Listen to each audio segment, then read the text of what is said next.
तर राज्यात आणि देशात अशी स्थिती असताना दिवसेंदिवस राजकारणही रंगू लागलंय। काँग्रेसनं सरकारविरुद्ध आक्रमक पवित्रा घेत आंदोलनं सुरू केली आहेत।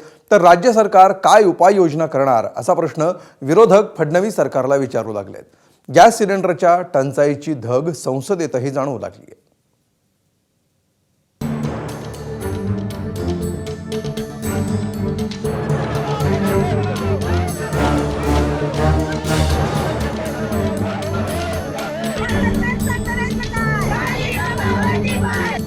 आघातातलं युद्ध ज्या वेगात भडकतंय त्याच वेगात देशात राजकारणही तापू लागलंय। गॅस सिलेंडरच्या टंचाईमुळे युद्धाची धग जाणवू लागल्यानंतर विरोधकांनी सरकारला प्रश्न विचारायला सुरुवात केली आहे। अनेक शहरांमध्ये केंद्र सरकारच्या विरोधात आंदोलनं करत गॅसच्या किमती कमी करण्याची मागणी करण्यात आली। ठाण्यात डॉक्टर बाबासाहेब आंबेडकर पुतळ्याजवळ काँग्रेसनं निदर्शनं केली। सिलेंडरचा तुटवडा आणि वाढलेल्या किमतींसाठी सरकारचा निषेध करण्यात आला। भिवंडीत व्यावसायिक गॅस सिलेंडरच्या तुटवड्याविरोधात काँग्रेसनं आंदोलन केलं। सरकारच्या चुकीच्या धोरणांचा आर्थिक फटका हॉटेल आणि ढाब्यांना बसत असल्याचा आरोप स्थानिक काँग्रेस नेत्यांनी केला। गॅस सिलेंडर का भाव मुंबईत पत्रकार परिषद घेत परिस्थिती सुधारली नाही तर आंदोलन तीव्र करण्याचा इशारा महिला काँग्रेसनं दिला। आज मुंबई शहराची, महाराष्ट्राची आणि या देशाची दुरवस्था झालेली आहे तर फक्त एका व्यक्तीमुळे झालेली आहे, ते म्हणजे आपले कोण? नरेंद्र मोदी।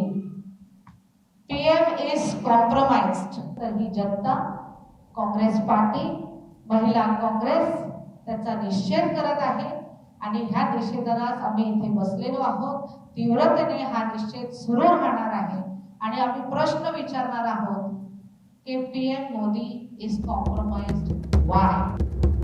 तर टंचाईवर राज्य सरकार काय उपाययोजना करतंय असा सवाल विरोधी पक्षांनी केलाय। महागाई प्रचंड वाढायला लागलेली आहे। गॅसची, पेट्रोलही महाग होऊ नये याच्यासाठी केंद्र सरकारने विशेष लक्ष दिलं पाहिजे। जो देशांतर्गत गॅस आधीच इम्पोर्ट झाला आहे त्याचे दर वाढणार नाही त्याची काळजी घ्यावी।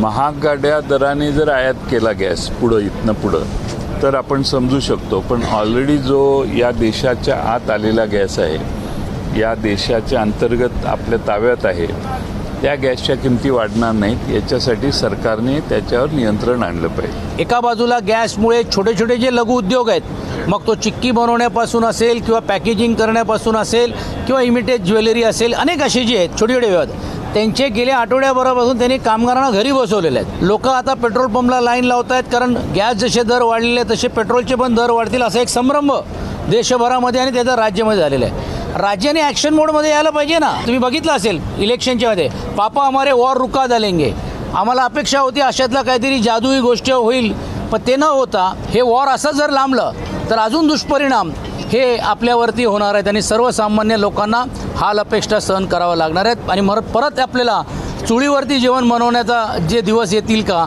असा प्रश्न निर्माण होता। यावर मुंबई भाजपचे अध्यक्ष अमित साटम यांनी काय उत्तर दिलंय तुम्हीच पहा।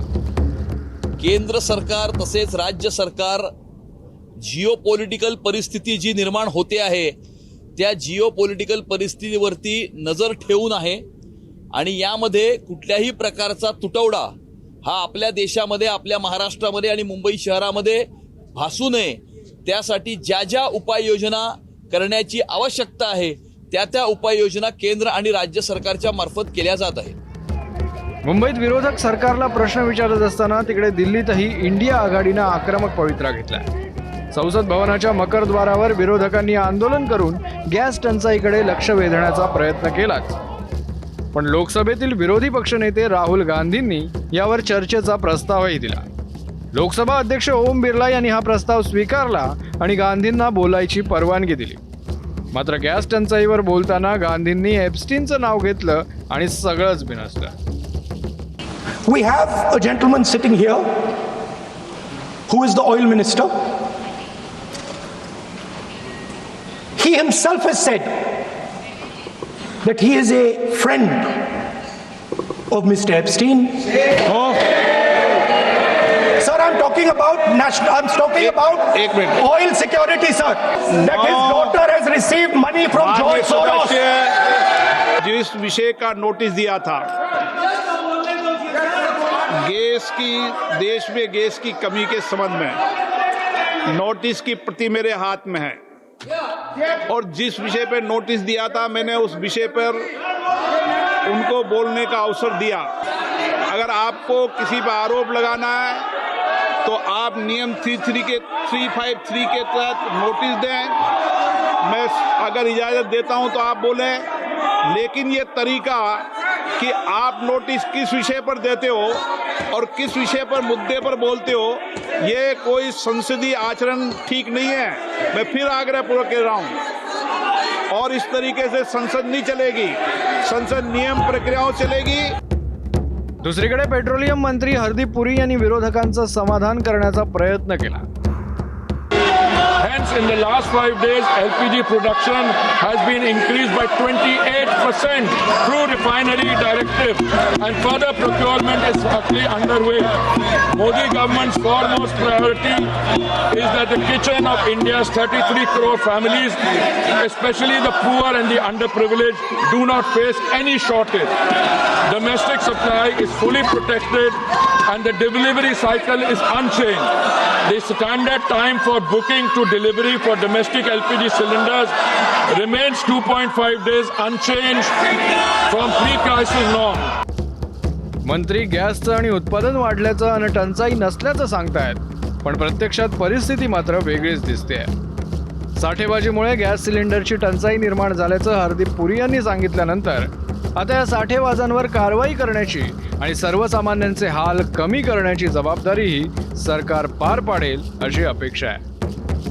ब्युरो रिपोर्ट, एबीपी माझा. एबीपी माझा, उघडा डोळे बघा नीट.